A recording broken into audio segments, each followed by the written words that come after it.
Жұмыстан айырылу жағдайында әлеуметтік төлем. Егов.kz порталында авторизациядан өтіңіз.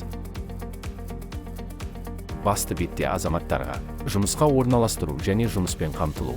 Жұмысқа орналастыру және жұмысты іздеу бөлімін таңдаңыз. Қызметтер тізімінен жұмыстан айырылу жағдайында әлеуметтік төлем қызметін таңдап, және онлайн сұрау батырмасы бойынша өтіңіз. Тіркелген мекен жайыңызды растаңыз. Анықтаманы алу батырмасын басып, қол қоюдың қолжетімді әдістерінің бірімен өтінімге қол қойыңыз. Деректерді енгізу бөлімінде тәуекел күніне дейін соңғы 24 айға төленген әлеуметтік аударымдар туралы анықтама пайда болады.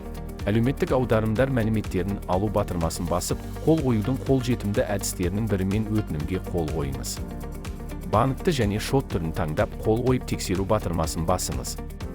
Дербес деректеріңізді пайдалануға келісіміңізді беріңіз. Өтінімге қол қоюдың қолжетімді әдістерінің бірімен қол қойыңыз.